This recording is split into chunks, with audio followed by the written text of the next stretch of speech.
Hello aspirants, this is Ahir and welcome you back to SSB crack exams. हम सभी ने कई बार एनईएफटी, आरटीजीएस, आईएमपीएस और यूपीआई के बारे में तो सुना होगा और हमें से कई लोग इनके बारे में बहुत कुछ जानते भी हैं।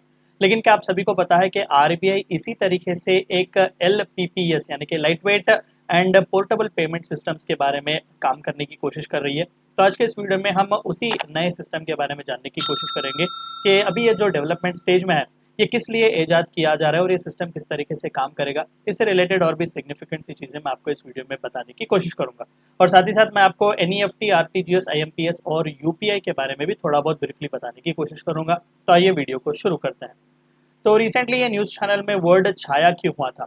देखिए, हर साल की तरह इस साल भी मई 30, 2023 को आरबीआई वालों ने अपनी एनुअल रिपोर्ट रिलीज की हुई थी फॉर द ईयर 2022-23 और वहां पर आरबीआई वालों ने एक स्टेटमेंट दिया कि वो इन प्रोसेस हैं, बहुत ही जल्द बनाने वाले हैं या फिर इन प्रोसेस हैं बनाने वाले light weight and portable payment system जिसे एलपीपीएस भी कहा जा रहा है। और ये एक्सपेक्ट किया जा रहा है कि मिनिमलिस्टिक हार्डवेयर और सॉफ्टवेयर की मदद से ऑपरेट किया जाएगा, यानी कि कम से कम हाईली एडवांस्ड टेक्नोलॉजी जो बैंकिंग से इस वक्त इस्तेमाल करते हैं, जो ज़्यादातर स्टाफ्स वगैरह भी इसमें जुड़े हुए होते हैं, किस तरीके के ट्रांजैक्शन होते हैं, उन सभी को ख़त्म करके बहुत ही मिनिमलिस्टिक हार्डवेयर और सॉफ्टवेयर की मदद से ये काम करेगा।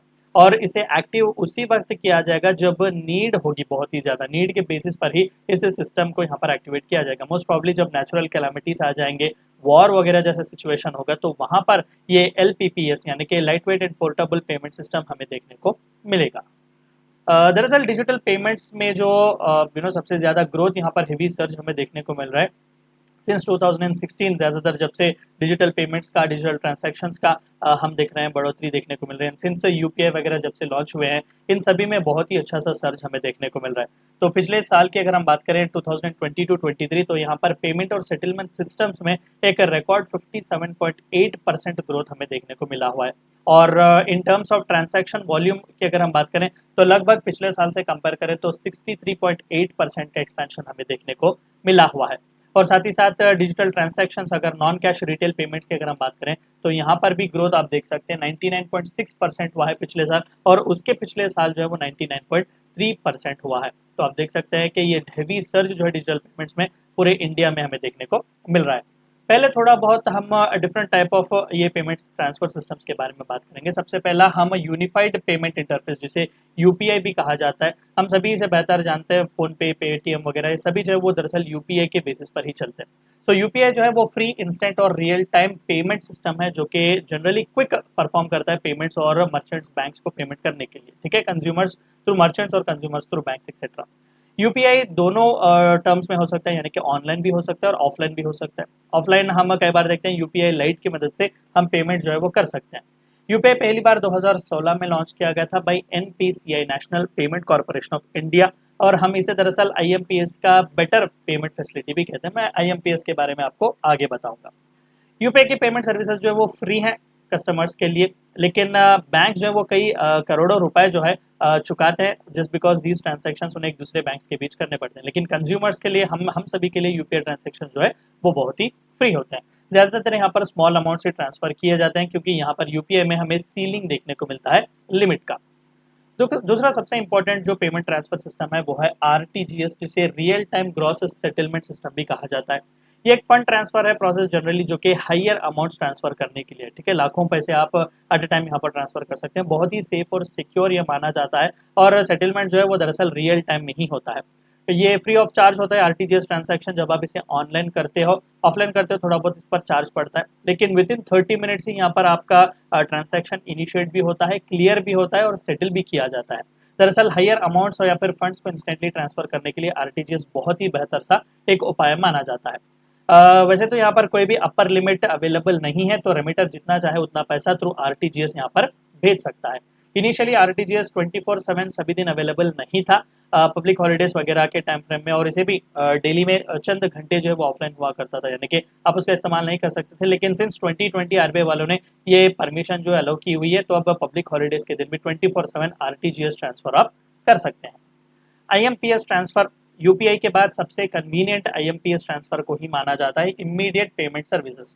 इसे भी national payment corporation of India वालों ने 2010 में लॉन्च किया हुआ था।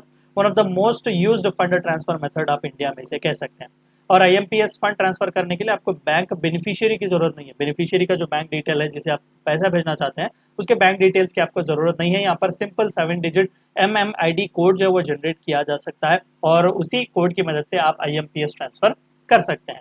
और लगभग 5 लाख तक का यहाँ पर रुपये का जो है वो सीलिंग रखा गया है, यानी कि 5 लाख तक रुपए आप इंस्टेंटली यहाँ पर अलॉटेड बैंक को जो है वो भेज सकते हैं। तो अगर आप 5 लाख रुपए तक का इमरजेंसी या इंस्टेंटली पैसा भेजना चाहते हैं तो IMPS will actually be one of the most economical way to transfer the funds. आखिरी है NEFT, जिसे हम नेशनल इलेक्ट्रॉनिक फंड ट्रांसफर भी कहते हैं, और ये RBI government fund transfer method है जो कि बहुत ऑनलाइन और ऑफलाइन भी अवेलेबल है। ये पहली बार RBI वालों ने 2005 में इंट्रोड्यूस किया हुआ था। इसे एक्सट्रीमली सेफ और सिक्योर भी माना जाता है, लेकिन स्मॉल अमाउंट्स ऑफ मनी ही आप इसमें ट्रांसफर कर सकते हैं। वैसे तो यहाँ पर ट्रांजैक्शन लिमिट्स बहुत ही कम लगाए जाते हैं, लेकिन जनरली अगर नए बेनिफिशियरीज हों तो 50,000 रुपए तक का सीलिंग यहाँ पर ट्रांजैक्शन NEFT ट्रांजैक्शन में हमें देखने को मिलता है। और NEFT अनलाइक IMPS जो है वहाँ पर किसी भी तरीके का फीस या फिर चार्ज जो ऑनलाइन ट्रांसफर वगैरह आप करते हैं आपको उसकी पेमेंट करने की जरूरत नहीं है। लेकिन सबसे बड़ा डिसएडवांटेज ये है NEFT का कि इमीडिएटली पैसे यहाँ पर ट्रांसफर नहीं होते, क्योंकि NEFT ट्रांजैक्शन जो है वो बैचेस में होते हैं। तो बैंक्स करते क्या है, जब कभी भी इस तरीके का ट्रांजैक्शन इनिशिएट होता है तो उन्हें बैचेस में रखते हैं। तो स्लोली एक एक बैच के बाद वो NEFT के अमाउंट से फिर फंड्स जो है वो ट्रांसफर किए जाते हैं। तो जब कभी भी आपको इमीडिएटली पैसा भेजना हो, ट्रांसफर करना हो और खासकर हाई वैल्यू का हो, तो आप NEFT का इस्तेमाल ना करें तो ही बेहतर होगा। अब ये सभी जितने भी ट्रांसफर सिस्टम्स के बारे में हमने बात किया, आप देख सकते हैं कि हेवी टेक्नोलॉजी का इसमें इस्तेमाल किया गया है। कई सारे काउंटरएक्टिंग ट्रांजैक्शंस यहाँ पर जुड़े हुए हैं, कई सारे स्टाफ्स, कई सारा हार्डवेयर और सॉफ्टवेयर भी इसमें जुड़ा हुआ है। तो जाहिर सी बात है कि जब नेचुरल कैलामिटीज आ जाए, फ्लड्स आ जाए, अर्थक्वेक आ जाए या फिर वॉर जैसा एक सिचुएशन आ जाए, तो वहाँ पर ये बैंकिंग सिस्टम्स वगैरह कहाँ से काम करेंगे? ठीक है, आसानी से तो वहाँ पर वो लोग काम नहीं कर सकते। तो इस तरीके के एक इमरजेंसी से डील करने के लिए RBI ने जो कॉन्सेप्चुअलाइज किया हुआ है सिस्टम को, that is actually light weight payment system. ठीक है, तो इसे दरअसल एक बंकर की तरह भी कहा जा रहा है, जो कि एक डिजिटल पेमेंट का इक्विवेलेंट भी माना जा रहा है। तो यही कॉन्सेप्ट है कि बेर मिनिमम स्टाफ की मदद से आप कहीं से भी इस सिस्टम को इस्तेमाल कर सकते हो पैसा वगैरह ट्रांसफर करने के लिए, और खासकर ये उसी वक्त इन्वोक किया जाएगा जब इसकी नीड होगी। और इंफ्रास्ट्रक्चर ऑफ इस सिस्टम का इंडिपेंडेंटली काम करेगा टेक्नोलॉजी से। जब भी जितना भी हमने UPI, NEFT, RTGS की बात की, वो सभी हेवीली डिपेंडेंट है और उनके सिस्टम्स अलग अलग हैं, एक दूसरे से जुड़े हुए भी हैं। लेकिन अभी जो लाइट वेट पेमेंट सिस्टम की अगर हम बात करें तो वो टेक्नोलॉजी से इंडिपेंडेंट काम करेगा, और जाहिर सी बात है कि सिर्फ कैलामिटीज या वॉर के टाइम फ्रेम में ही सिस्टम को एक्टिवेट किया जाएगा। और साथ ही साथ सेंट्रल बैंक जो कि RBI ने हमें किसी भी तरीके का टाइमलाइन नहीं दिया कि कब तक ये पेमेंट सिस्टम जो है वो लॉन्च होगा। अभी बस इतना बताया गया है कि इस सिस्टम पर हम काम कर रहे हैं। नीड क्या है इस तरीके के एक पेमेंट सिस्टम की? देखिए, एक लाइट वेट और पोर्टेबल सिस्टम बहुत ही जरूरी है near zero down time payment के लिए और सेटलमेंट सिस्टम के लिए। देखिए, जाहिर सी बात है कि जब वॉर या फिर नेचुरल कैलामिटीज वगैरह आते हैं, अब देखिए पैसा तो हर जगह पर जरूरी है, कहाँ पर पैसा जरूरी नहीं है? इवन सरकार के लिए भी बहुत ही जरूरी है कि फंड्स वो एक जगह से दूसरी जगह ट्रांसफर कर सकें। और अब ऐसी जगह जहाँ पर पैसा जा ही नहीं पा रहा है, तो जाहिर सी बात है कि वहाँ पर लिक्विडिटी पाइपलाइन जो इकोनॉमी की होती है वहाँ पर वो बहुत बुरी तरीके से मार उस पर पड़ता है। एसेंशियल पेमेंट सर्विसेज वगैरह बहुत बुरी तरीके से इंटरप्ट हो जाते हैं। तो इंटर बैंक पेमेंट्स हो गया, बल्क पेमेंट वगैरह करना हो गया, या फिर कैश पार्टिसिपेटिंग इंस्टीट्यूशंस को देना हो गया, तो वहाँ पर बहुत ही प्रॉब्लम यहाँ पर हो जाएगी, क्योंकि पूरी तरीके से सिस्टम्स रुके हुए हैं। तो ये नया वाला जो पेमेंट सिस्टम है, जो लाइट वेट पेमेंट सिस्टम है, वो इन्हीं प्रॉब्लम्स को डील करने के लिए बनाया गया है, इकोनॉमी में एक स्टेबिलिटी लाने के लिए। जितना भी एक्सट्रीम सिचुएशन यहाँ पर क्यों ना हो, वॉर भी क्यों ना आई हुई हो, नेचुरल कैलामिटीज भी क्यों ना आया हो, एक रेसिलियंट बैंकिंग सिस्टम ये प्रोवाइड करने की कोशिश करता है। किस तरीके से ये डिफरेंट होगा फ्रॉम UPI? देखिए, कई सारे multiple payment systems already country में अवेलेबल हैं, उन सभी के डिस्टिंक्ट कैरेक्टर और एप्लीकेशंस यहाँ पर हमें देखने को मिलता है। लेकिन जो एग्जिस्टिंग पेमेंट सिस्टम है, RTGS, NEFT और UPI, ये सभी डिजाइन किए गए हैं लार्ज वॉल्यूम्स ऑफ ट्रांजैक्शंस को हैंडल करने के लिए, और साथ ही साथ सस्टेनेबिलिटी को यहाँ पर मेंटेन करने के लिए अवेलेबल करवाने के लिए। लेकिन इन सभी से हटकर होगा हमारा लाइट वेट पेमेंट सिस्टम। क्यों? क्योंकि ये सभी जितने भी RTGS, IMPS, ये सभी की जो हम बात कर रहे हैं ना, वो एडवांस्ड IT इंफ्रास्ट्रक्चर पर डिपेंड हुए हैं, पूरी तरीके से कॉम्प्लेक्स वायर्ड नेटवर्क पर हैं। तो जब कभी भी कैटास्ट्रोफिक इवेंट्स आएंगे, जैसे कि नेचुरल कैलामिटीज हो गया, वॉर्स वगैरह हो गया, तो कई सारा पोटेंशियल यहाँ पर हमें देखने को मिलता है कि ये सिस्टम जो वो टेम्पररली अनअवेलेबल हो जाएंगे, क्योंकि हमारा करंट इन्फॉर्मेशन और कम्युनिकेशन इंफ्रास्ट्रक्चर जो है वो कट ऑफ हो जाएगा पूरी तरीके से। जब वहाँ पर बर्बादी हो रही है, तो बैंकिंग का सिस्टम जो खासकर कम्युनिकेशन और IT पर डिपेंड करता है, वो किस तरीके से चलेगा। तो इसीलिए यहाँ पर ये बात की गई कि मिनिमम सॉफ्टवेयर और हार्डवेयर की मदद से, मिनिमम बेयर स्टाफ की मदद से ये ट्रांजैक्शंस भी हम करेंगे। वो अब होंगे कैसा, किस तरीके से इस पर आगे काम किया जाएगा, अभी आरबीआई बेहतर जाने। बस इतना कहा गया है कि काम इस पर चल रहा है कि एक्सट्रीम और वोलेटाइल सिचुएशंस पर भी हम प्रिपेयर रहेंगे कि इंडिया की पाइपलाइन जो है इकोनॉमी की वो सस्टेनेबल रहे।